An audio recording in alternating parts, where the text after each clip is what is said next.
All right, so we started by getting our lowest common denominator. It had to include all of these denominators.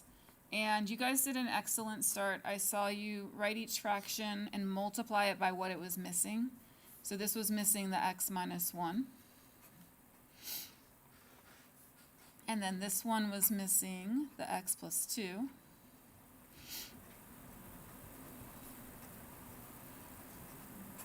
And then the last one was missing the x minus 1.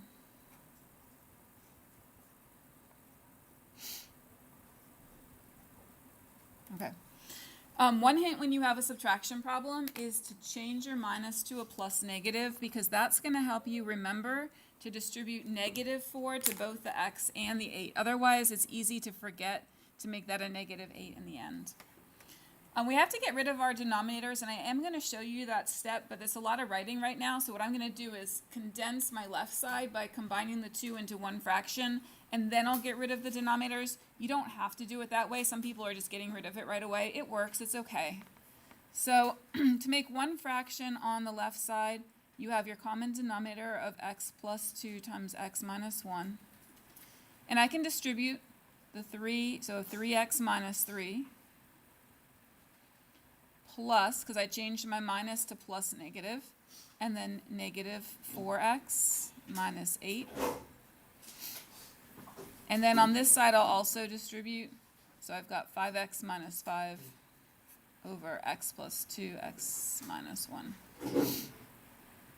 Okay, so like I said, you could have gotten rid of your denominators earlier. It's totally fine if you did. But all I did there was take these two fractions and move them into one fraction, and I could do that because they had common denominator. And like last class, when we had a lot of writing, I said you can just cross these out. We know that if these two fractions are equal and the bottoms are equal, well then the tops have to be equal, and that's okay. But the mathematical step that lets you do that is to multiply both sides by that common denominator, x plus 2, x minus 1.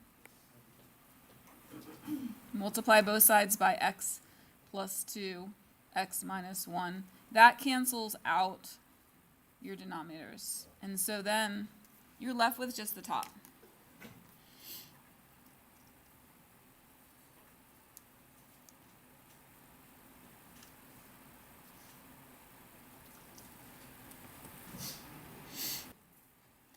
On the left side, I can combine the 3x and the minus 4x to make -1x, or just -x. And then -3 minus 8 makes -11. And then 5x minus 5. So I combined like terms on the left side. And then you want to get your x's to one side. You could subtract the 5x, or you could add the 1x. Anybody prefer one over the other? You guys want me to subtract the 5x or add the 1x? Thank you. So I'm going to add the 1x. -11 equals 6x minus 5. And then to get the x by itself, we can add 5.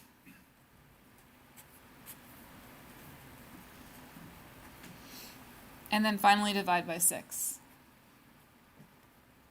We get x equals -1. Does anybody remember what we need to check when we solve an equation? We need to check that the answer doesn't do what? Yeah, specifically in the denominator. So you can have a 0 on the top, that's not a problem, but on the denominator you don't want to make a 0. So -1 plus 2, that's not 0. And -1 minus 1 is also not 0, it's -2. So both of those answers work, so this works. It's a lot of work. This is not the easiest thing we've done. So take time and let me know what questions you have.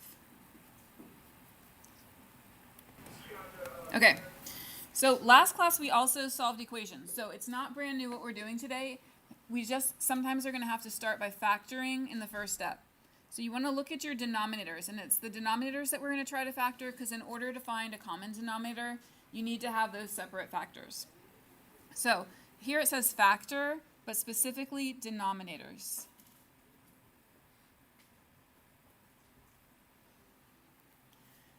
And then the other steps are the same steps as before. You're going to multiply both sides of the equation to get the LCD, and then you're going to cancel.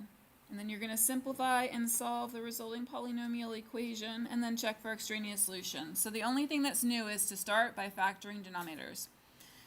In the first problem here, x obviously doesn't factor. What can we factor out of 2x minus 6? 2. So you can factor out the 2, and I'm left with x minus 3. And what I was really hoping is that something here would be repeated here, and it didn't repeat.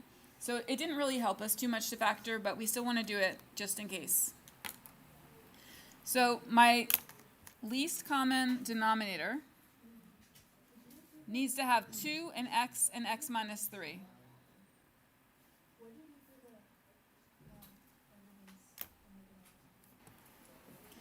All right, so the first one has the x, but it's missing the 2 and the x minus 3. So what I'm going to do is I'm going to multiply the 5 over x times 2 and x minus 3.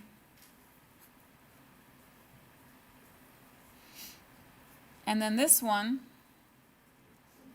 the 8 over the 2 times x minus 3, that's going to be multiplied by the x, what it's missing.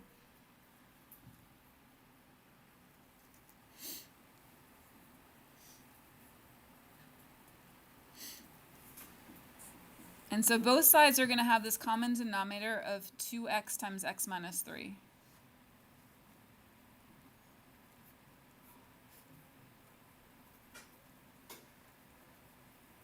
And I don't need to distribute that out because we're going to get rid of the denominators anyway, so you don't need to do any extra work on your denominators. On the numerators, we're going to multiply the 5 times the 2 to get 10. And then x minus 3. And this is just 8x.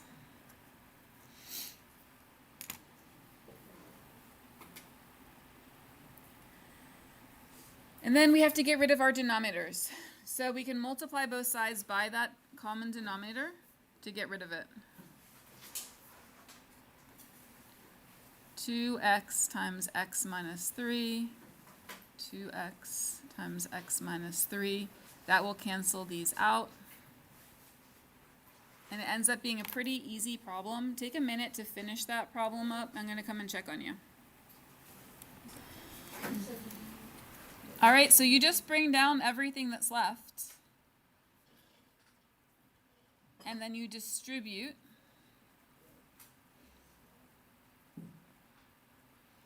And you do have a choice if you want to subtract the 8x or the 10x, but when you subtract the 8x, you have nothing left on that side, and that is confusing for people. It's not that you can't do that. You can subtract the 8x if you want, but it's easy to make a mistake when you leave nothing on that side. So I'm going to subtract the 10x. And I have negative 30 equals negative 2x. And then you're going to divide by negative 2 and get 15, positive 15.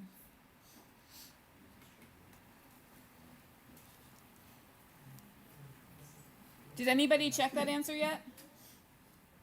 Does it make the denominator 0? No. See, like 15 and then 15 here, neither one makes the denominator 0. So we're good with this one. You can check it. All right.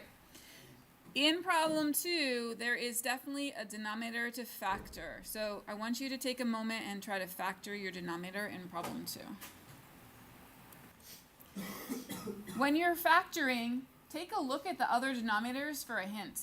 Because you know that we kind of want them to match up a little bit. And so I was kind of sure that Nick did it right when I saw these two, but then I did check, and he did. Okay. So we need to make that our least common denominator, x plus 2 times x plus 3. So that factor already has both of them, but the first one is going to need what? What does this one need? X plus 3. It does. And actually, I can just put it right here, times x plus 3. And then this one needs what? It needs x plus 2, yeah.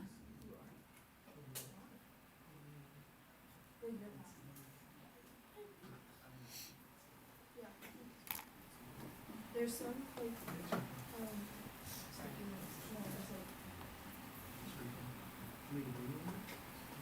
it's not there's not really any expression, it's more just like pages marked.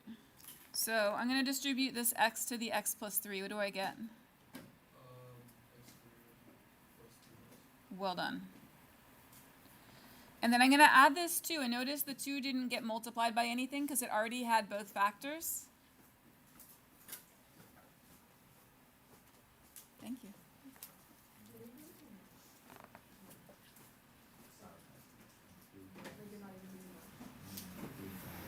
Okay, so look, I just put these 2 fractions into one fraction right here. And then on the right side, I'm going to distribute and get 5x plus 10.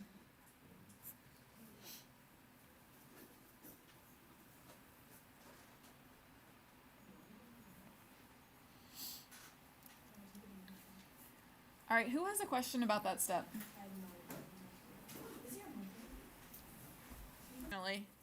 All right, so we know that in order to get rid of our denominators, we multiply by that denominator. So it's going to be x plus 2, x plus 3, and x plus 2, x plus 3. Kind of crammed in there, but I know it's going to cancel these out. And I'll just be left with my numerators. So I have x squared plus 3x plus 2 equals 5x plus 10. Is that a linear or a quadratic equation? Linear. It would be linear if the highest exponent was x to the 1, right? What's our highest exponent though? X to the 2, good. So that makes it quadratic, good, yeah. It is quadratic. To solve a quadratic, we have to make one side equal what? 0, good. So do that, make one side equal 0 and then solve your quadratic equation. All right, so we had a good start and then some people are a little bit off topic, so let's try to regroup here. Let's get rid of the right side because we need one side to be 0. You can do it in one step. You can subtract your 5x and subtract your 10 all at once if you want. Or you can do 2 steps. It's up to you. So I get x squared minus 2x minus 8 equals 0. And then once you get to that, what do? You find the whatever. Mm-hmm. What is it? So the actual thing that we're doing is factoring, right? We're factoring and we're looking for the numbers that multiply to? No, yeah. Yeah, multiply to negative 8 and add to negative 2. Addie, what are those numbers? Negative 4 and positive 10. Anybody else get minus 4 and positive 2? Yes.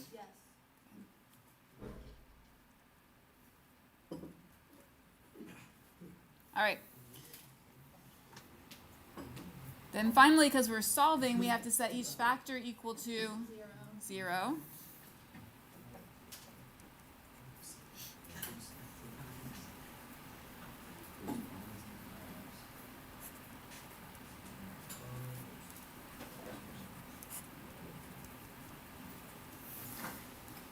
All right, do we have 2 solutions to this problem? Yes. Seems like it does, like we do, but what did I forget to do? Check it. Forgot to check, right? Do either of those answers make your denominator 0? No. Yeah. Wait, yeah. Which one? Wait, no. The 2. The negative 2, right? So negative 2, if I substitute that back in here, it's going to make this denominator 0. And so I have to throw it out. It's extraneous. And just keep this one. So last class we had an extraneous solution that resulted in no solutions. This time we have an extraneous solution, but we had another solution. So we're still good. We still have one solution. We just didn't have 2.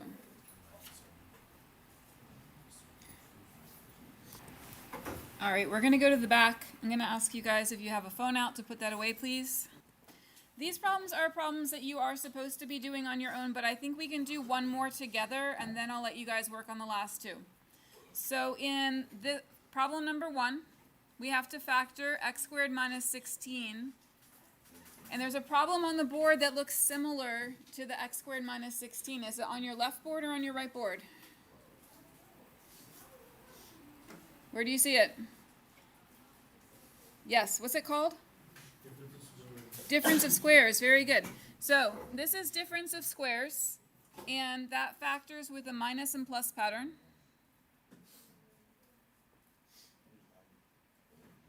X squared, of course, is x times x.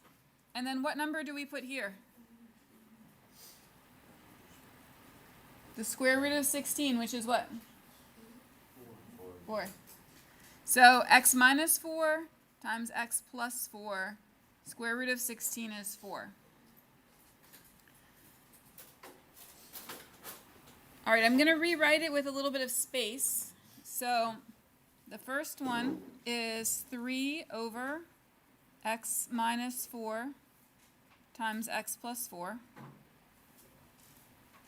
And here's my x minus 1 over x minus 4. And then over here is my minus 1.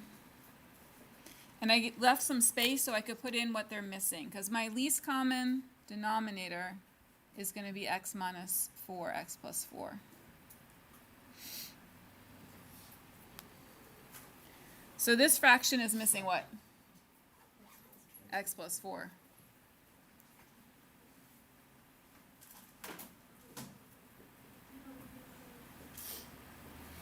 And then this one doesn't have either, and it needs them. So it needs to have the x minus 1 and the x plus 4.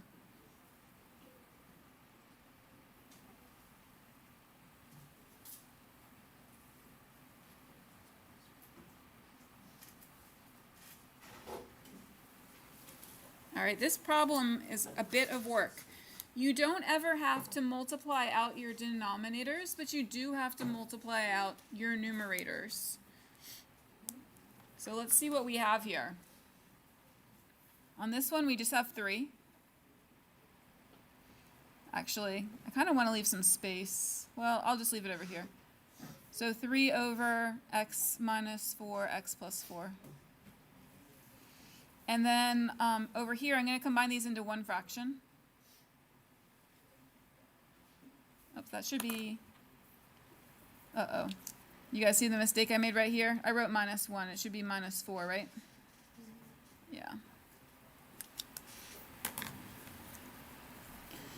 All right, so my common denominator is x minus 4, x plus 4. And I have to multiply this out, and that's some work.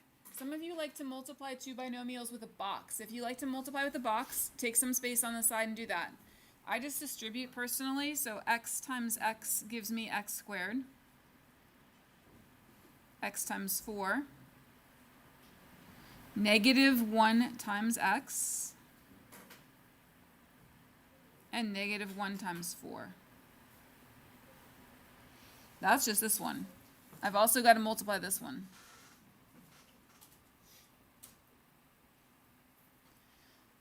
So that minus, I don't want to forget about that. That's going to be something to add to all of this here.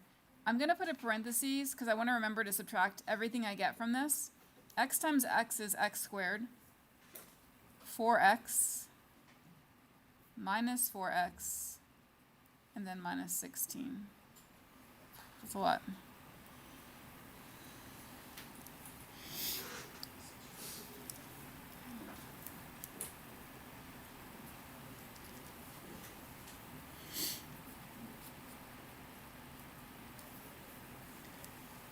All right. In this problem, because there's so much writing already, instead of multiplying by the x minus 4, x plus 4, I'm just going to cancel them out right away. We do know that the reason they cancel is because you can multiply both sides by that. But that's just going to save me a little bit of writing. All right, on the left side, I just have 3. I'm going to try to combine some like terms here and here, but I'm keeping them separate for the moment. So I have x squared, 4x minus 1x gives me what? 3x. So x squared plus 3x minus 4 minus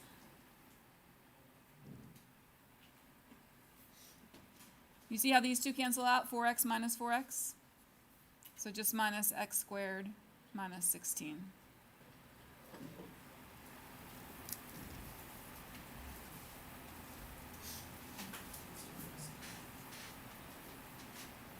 All right, I think I have to take it over to the side now. Over here. 3 equals x squared minus x squared. All gone, right?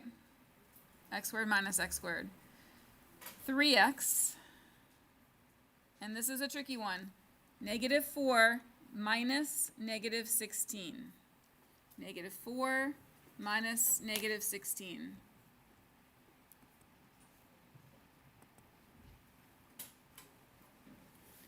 Negative 4, oops, not 45, minus negative 16. Remember, minus negative is the same as plus, and so negative 4 minus negative 16 is 12. See where I got that from? Negative 4 minus negative 16. So that's a positive 12.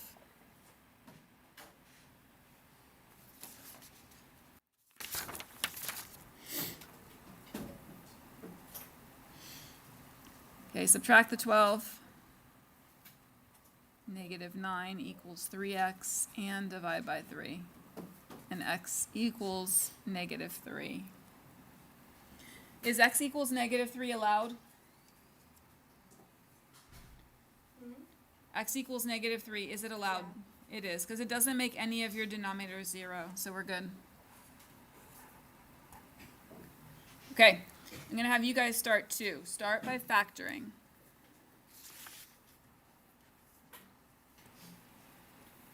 Okay, so in problem 2, I saw you guys factor this one as x plus 6 times x minus 2. And the fact that you see that x minus 2 show up in these other denominators means you're probably on the right track there. Then this fraction was missing x plus 6, so you can multiply it times x plus 6 over x plus 6.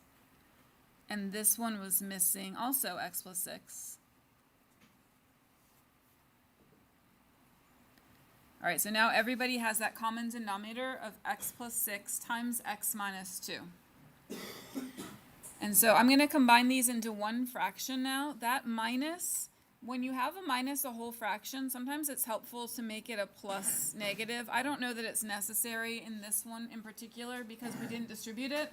But in general, when you have a fraction minus a fraction, if you just make it plus negative, it could help you. 1 times x plus 6 is still x plus 6. And either you'll have plus negative 5 or you'll have minus 5. Either one's fine. And then over this common denominator of x plus 6 times x minus 2. And then on the right side, you want to distribute your 6. So it's going to be 6x plus 36.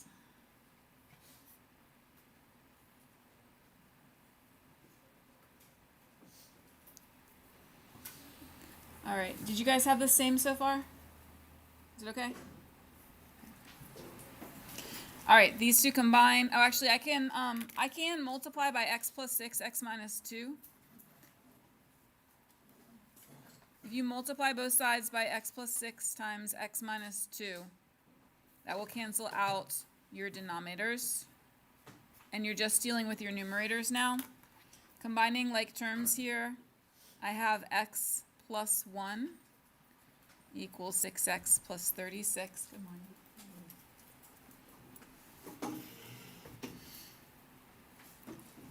And then I have to get my x's to one side. Does anybody have a favorite step there? Do you want me to subtract 1x or subtract 6x?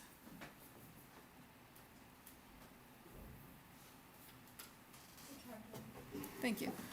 So you can subtract 1x from both sides. You would get 1 equals 5x plus 36. I'm going to bring it over here. 1 equals 5x plus 36. And then to get the x by itself, you should subtract the 36, sorry, to get negative 35. And then divide the 5. I'm getting x equals -7. Can anybody confirm -7? Anybody else get that? Nobody else got that? Thank you, thank you.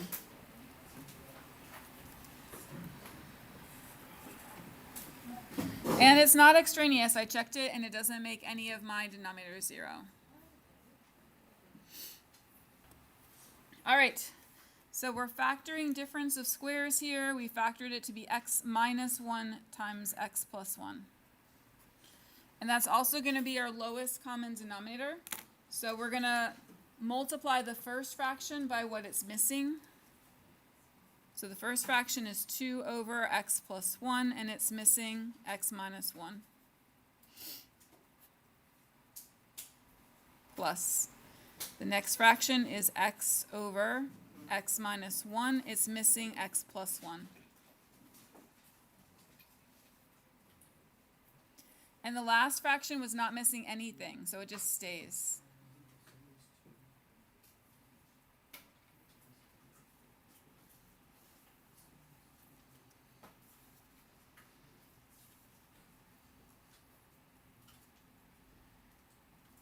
Okay. I can combine these two into one fraction because they have a common denominator. So the common denominator is x plus 1, x minus 1. And I can distribute the two. That gets me 2x minus 2. And distribute the x squared plus x.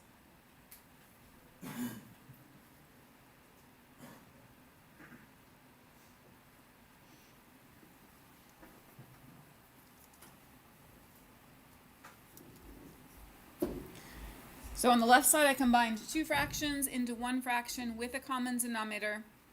I'm going to get rid of my denominators now by multiplying both sides by that denominator. So if I multiply by x plus 1, x minus 1 on both sides,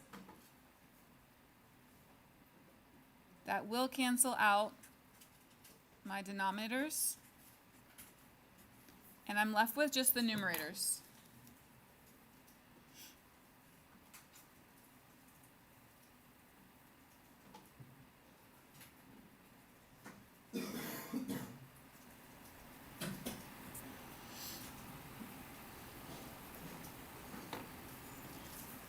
Is that a linear equation or a quadratic equation? I know it's quadratic because of the what? What makes it quadratic? It's the x squared, yes, thank you. So whenever you have x squared as your highest exponent, it is a quadratic equation, and you're going to solve by making one side 0. I'm also going to combine my like terms. So it looks like I have a 1x and a 2x I can combine. I'm going to bring my x squared down. That's x squared. Combine these two to make 3x. And then minus 2 equals 2. And then to make this side 0, I'll subtract that too.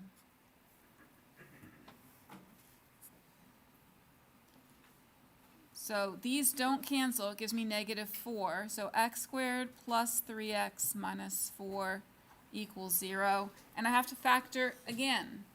So I had to factor at the beginning, and I have to factor again at the end. Did anybody factor this yet? Raise your hand if you factored it. Go ahead, Layla, what'd you get? I got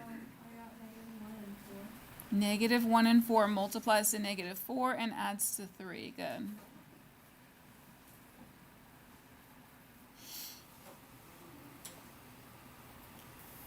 Okay, then you set each factor equal to 0.